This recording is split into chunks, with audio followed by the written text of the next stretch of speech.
Hello students, so this is SriRam and today we'll be discussing a very important discussion on the first chapter, that is the living world. In that, nomenclature, what you mean by nomenclature, what are the rules of binomial nomenclature, and what are the examples for it. You can remember for your syllabus. So nomenclature can generally be defined as the art of naming of organism in a scientific way.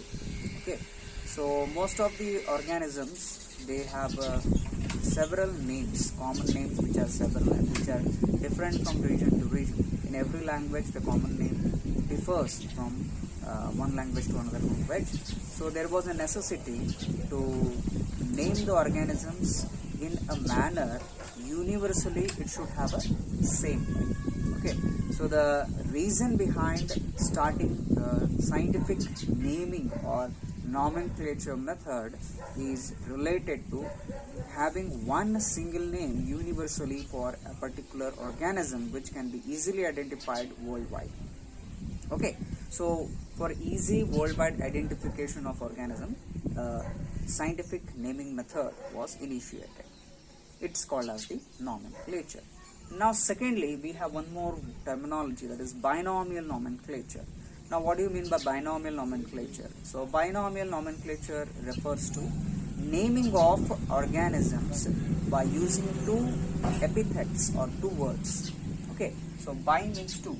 By two names or two epithets, one is the genus and species. Okay, so naming of organisms in two words, that is genus and species, that is generic name and species name. So there are certain rules of binomial nomenclature.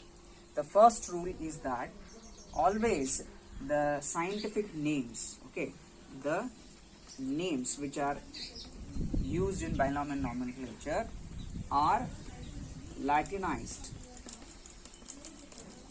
They are Latinized names. They can be derived from Greek or any other language, but they must be Latinized. So Latinized names are being used as scientific names. Secondly, when you write it with hand, when it is written, the generic name, the generic and species name, should be separately written.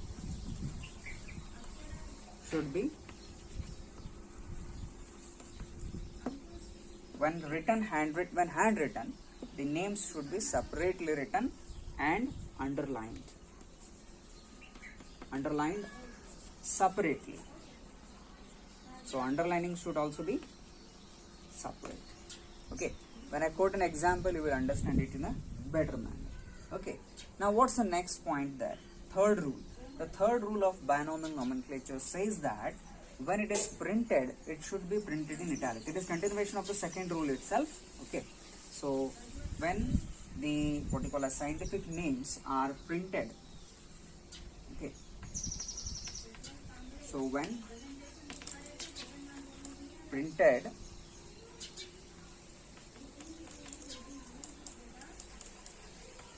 it should be in italics or italic font.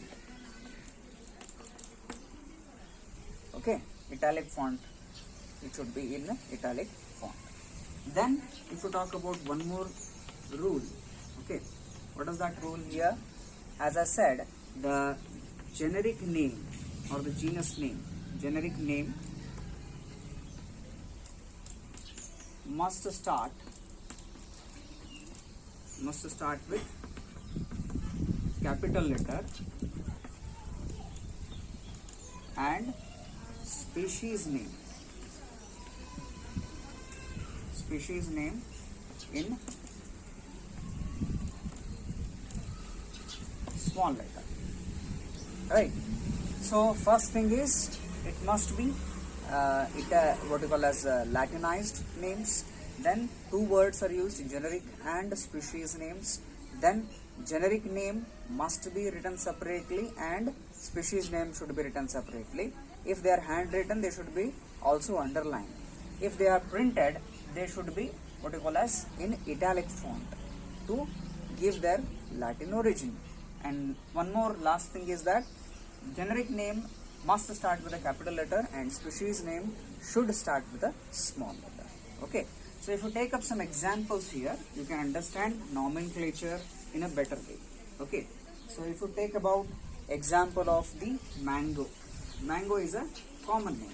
So in every language the word mango is different. In English it is called as mango, in what you call as Hindi it is called as aam, in Kannada it is called as mavinkai. Okay, so in every language it has a different name in that, right?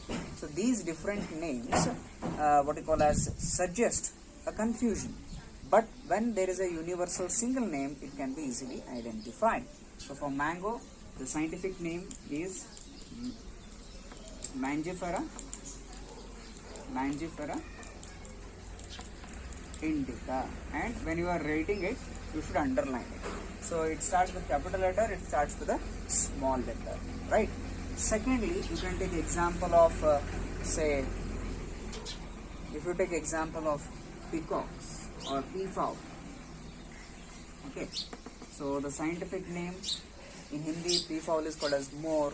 Okay, in most of the languages it is called as, in Hindi, in Marathi it is called as more only, in Kannada it is called as navilu. Okay, so there are different names again in different languages.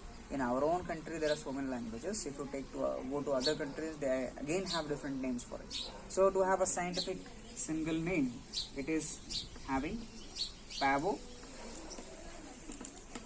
cristatus. Pavo cristatus is the name of it. Then you can take banyan tree.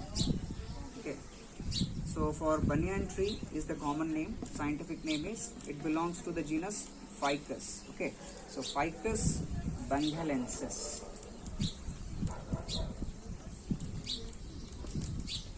Ficus benghalensis. If you take peepal tree, okay, so if you take peepal tree, it is having the same genus, that is Ficus religiosa. Ficus religiosa. Or you can take the Royal Bengal tiger.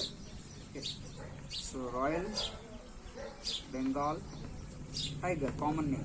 Okay, so scientific naming is, binomial nomenclature should be, it is Panthera, belongs to the genus Panthera tigris.